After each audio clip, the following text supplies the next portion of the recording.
할렐루야, 사랑하는 성도 여러분, 오늘 이 아침에 말씀과 더불어 시작하는 여러분의 한 걸음 한 걸음 위에 하나님의 은혜와 기쁨과 감사의 놀라운 복이 충만하시길 주님의 이름으로 축원합니다.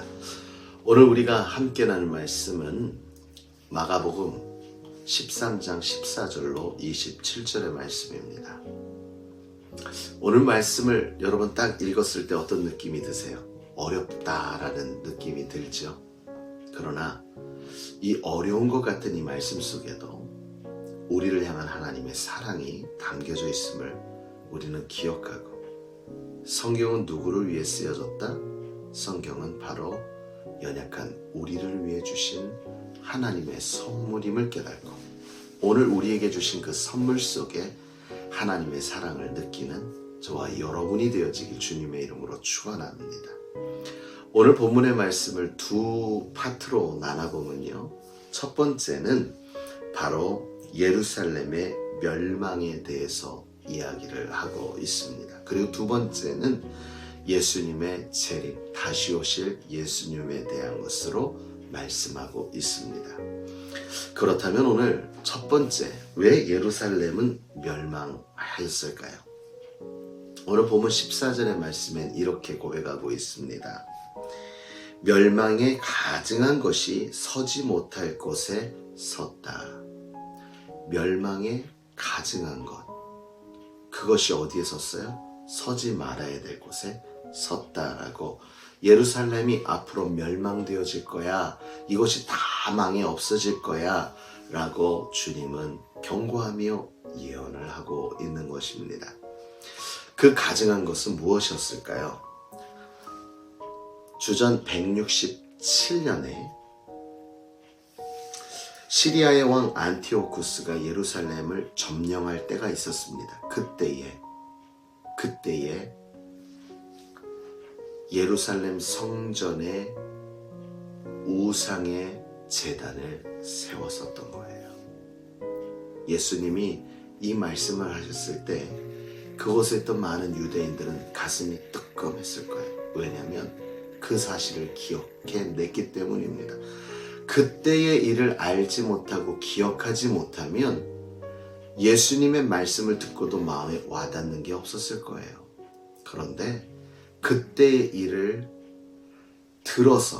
전해 들어서 때로는 공부를 해서 알고 있던 자들이라면 예수님이 무슨 말씀을 하시는지를 깨닫게 되어지는 거죠. 사랑하는 성도 여러분, 중요한 것은 이것입니다.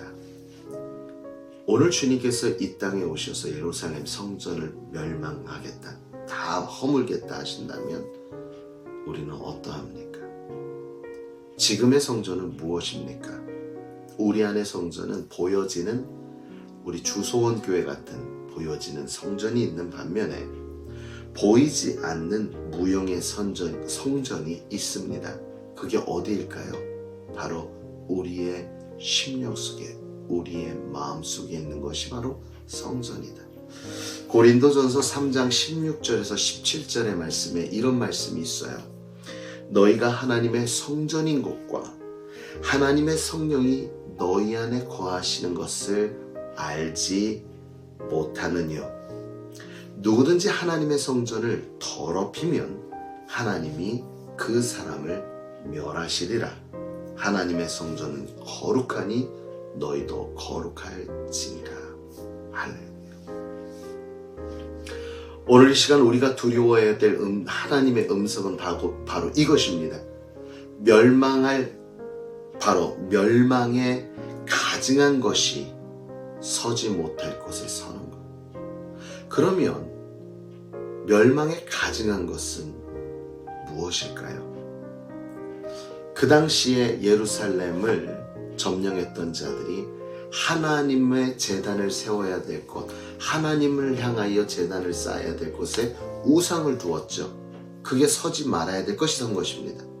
요즘도 그렇습니다. 성경에서 십계명을 통해 하나님은 나 외에 다른 신을 두지 말라라고 말씀하고 있어요. 그런데요, 우리는 어떠한 것이죠?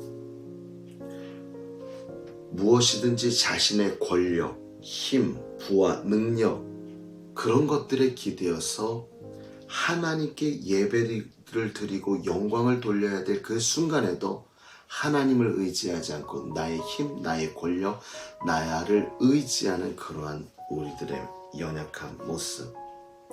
하나님께서 영광 받으셔야 될 그 자리에 내가 서서 내가 그 영광을 받으려고 하는 그 교만함.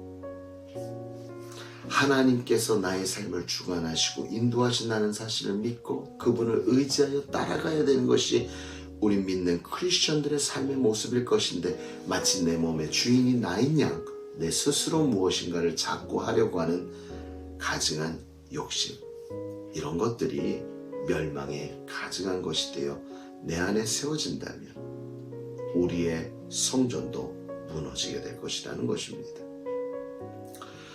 만약 내 안에 성전인 것을 깨닫고 하나님의 성령이 우리 안에 거하시는 것을 믿고 그대로 순종하여 살아간다면, 우리가 늘 말씀을 나누는 것처럼 주님 예수 계신 그곳이 하늘나라가 되어 평강과 감사함과 평안한 가운데 살아갈 것입니다.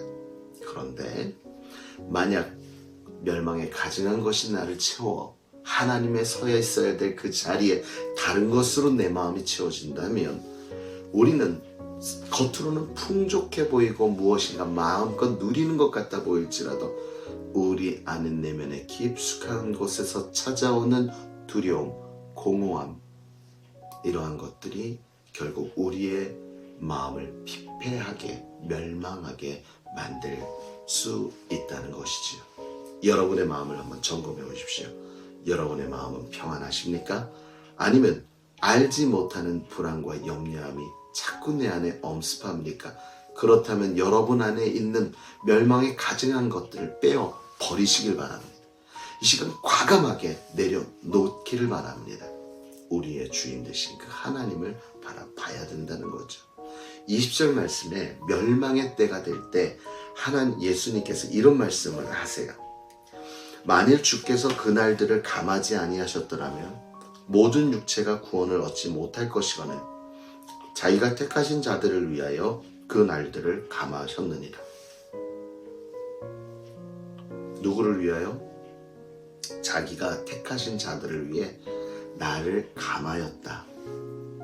멸망의 그 순간에도, 절대절명의 순간에도 우리 하나님의 관심은 택하신 자들, 바로 저와 여러분 같은 사람들을 하나님은 기억하시고 생각하고 계시다는 거죠. 그래서 분명 서두에는 멸망을 얘기했지만 우리가 낙심하지 말 것은 무엇이에요? 예수 그리스도의 재림으로 또 다른 시작을 이룰 수 있다는 믿음의 산소망을 우리에게 주시는 것입니다.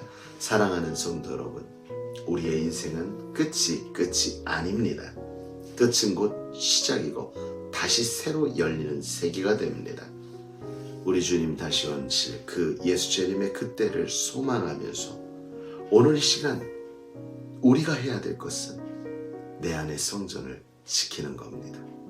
내 안의 성전을 더욱 아름답게 꾸미는 것입니다.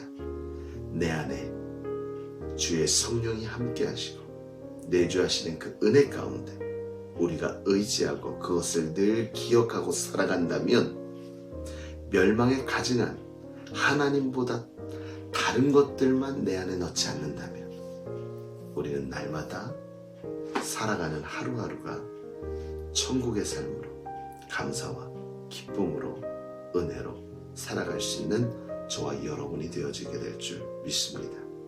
근신하여 깨어 기도하라. 지금도 악한 사단이 삼킬 자를 찾고 있느니라. 사랑하는 성도 여러분, 그러므로 깨어 기도합시다. 기도하는 것은 내 마음을 점검하는 것이요, 기도하는 것은 나의 모든 심령을 하나님께 의탁하고 맡기는 것입니다. 그걸 통해서 오늘 하루도 주님이 주신 평강과 감사와 은혜로 복된 하루 되어지는 저와 여러분 되시길 주님의 이름으로 축원합니다. 무엇을 지키자고요? 무릇 지킬 만한 것 중에 내 마음을 지키라. 생명의 근원이 이에서 남입니다. 우리의 마음의 성전을 온전히 지키는 귀한 하루 되시길 주님의 이름으로 축원합니다.